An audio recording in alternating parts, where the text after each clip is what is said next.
Want to welcome to the program this morning. We've got Sean Parnell. Well, you've got so many titles and stuff, but first off, I want to thank you for your service and recognize you're the recipient of a few medals. Trying to find my list of everything here, Sean. Two Bronze Stars, of one for Valor, and then the Purple Heart as well. Welcome to the program, sir.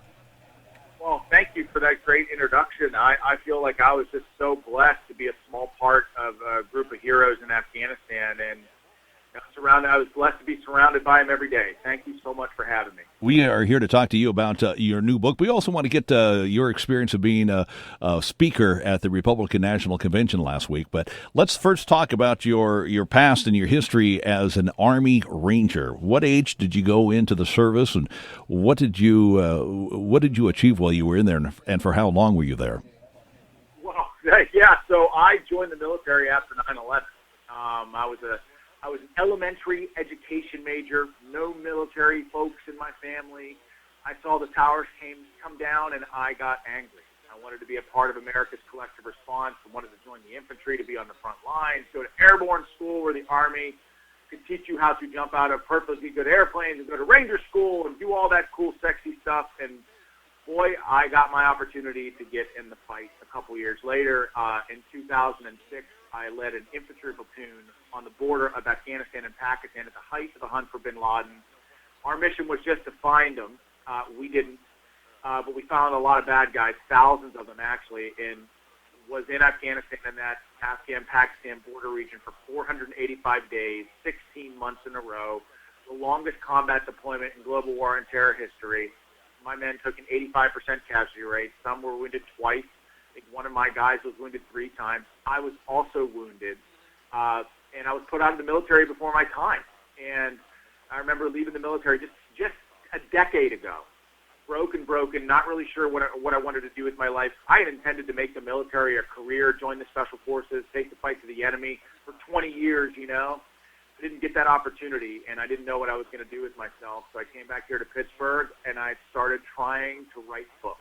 And it was a long, tough road, but my first book was Outlaw, Platoon. It came out and became an instant bestseller, and that gave me the opportunity to write fiction. And I thought to myself in Afghanistan, if I ever make it home, I'm going to do everything I can to try to tick off bucket list items, so to speak, and writing fiction was one of those things. And I've read Tom Clancy and Brad Thor my whole life, and that's what these books are. I've got 3 of them out now that are sort of a political military spy thriller. And they're fun, action-packed spy novels, and I cannot believe that I had the opportunity to do this. How would you compare your book that you've got out now that we're here to talk about? And this is the fiction, the work of fiction, and this is called, let's see, I got to pull it up here again, guys. Look at your other one, One True Patriot. Now, that's the fiction. How does that compare to your Outlaw Platoon, which was really a true-to-life review of what you experienced in Afghanistan? Well, so One True Patriot, it is fiction, but, I try to take a lot of the experiences of what it was like to have a bullet crack by your head, or what's it like to feel that adrenaline rush driving into an ambush. And, of course, all that is in this fiction book, because you want it to be as authentic as possible. So not only do I feel like my job is to write a good story and to have good characters, but you also want it to feel authentic. And so I draw from my military experience in Afghanistan to help do that. And I think readers are going to get a little bit of everything in One True Patriot. And I as an author, you just try to get a little bit better with each book. And I think that by far One True Patriot is my best fiction book. What would we, if you could give a real quick overview, what is the book all about? Yeah, so it follows a spy named Eric Steele, and he's the youngest member of the Alpha program. And so in this book, his family and his friends are dying, and he has no idea who's doing the killing. And he's trying to figure out and put a stop to these deaths while simultaneously stopping a threat that would destroy the United States of America as we know it. And, oh, by the way, there are some political bad actors in the halls of Congress, and he's also got, not only do you have to navigate threats on the battlefield, you have to navigate threats from on high from the halls of Congress. And so it's Tom Clancy, Brad Thor, action-packed adventure, and I feel like people are going to really like it.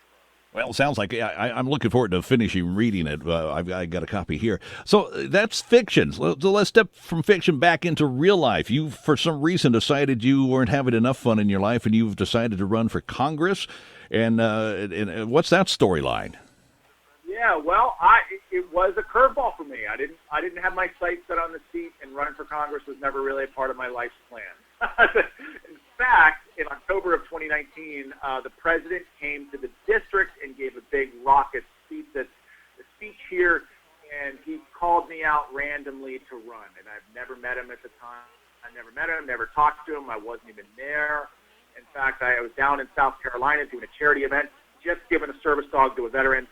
My mom calls me, was just blowing up my phone, and I pick up the phone, and she starts yelling at me. She's this fiery Italian woman, and she said, "Sean, are you running for Congress?" And I said, "Mom, no, what are you talking about? I'm not running for Congress." And she just said, "Well, the President of the United States says you're running for Congress." And I said, "What?"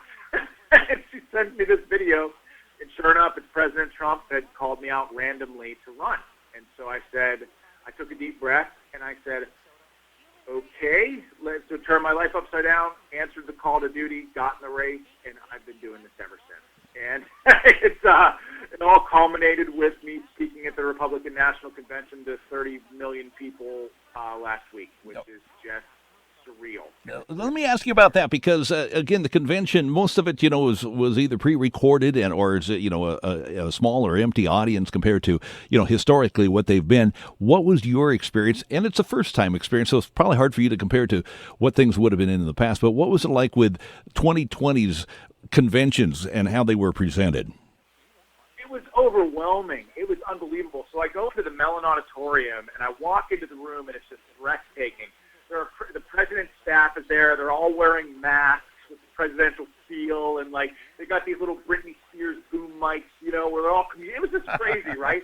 The big cameras on, panning all around, and the red velvet carpet, and 50-foot American flags all around, and Greek pillars everywhere. It was just overwhelming. And this little podium up there on the stage, walked up there, gave the speech. Did everything I could to try to unify this country, bring people together, because in Afghanistan, I led the most diverse infantry platoon you could imagine. Democrats serving next to Republicans, blacks serving next to whites, Northerners next to Southerners, Christians next to atheists. Yet we were united in purpose, right? Beyond that, our great many differences, we were united, and because of that, we survived. And guess what? If we can do it on a random hilltop in Afghanistan, we can do it in this country, because when Americans are united in purpose, we're unbeatable. And that was sort of the theme of my message. I will tell you, I was nervous, and I really don't remember what I said, but I feel like the speech resonated, and I'm glad for that. So after all of that and where you're at now, you've got a couple of months of hard campaigning to go forward. Whether you win or lose, do you think the end result in this country, that no matter who's in what seat and what office, do you think there can be a unification among all of us? I think there has to be.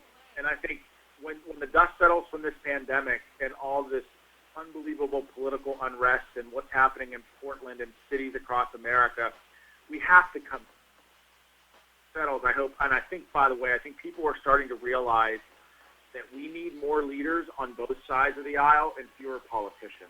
And that's what I hope to bring. I hope to just be a leader, a warrior and representative for the people, all the people, not just the people that agree with me, but especially the people that don't.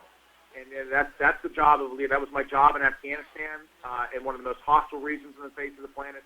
And that's the job of a representative. It doesn't matter what party you're in. The job is to be a representative by and for the people and be a warrior for them, and that's what I plan on doing. And so, I think that we have to unite. We have to unite for the future of this country. And so we want to make sure that we give an America that's rich with opportunity to the next generation. That's our job. And so that's what I hope to do. All right. Sean Parnell, the author of One True Patriot, an Army Ranger veteran. Thank you very much for your service and congressional candidate now. Just a pleasure to talk to you. Good luck. We'll hope to talk to you again in the future sometime, Sean. Well, thank you, sir, very much for having me. Thank you. Have a great one. Bye-bye.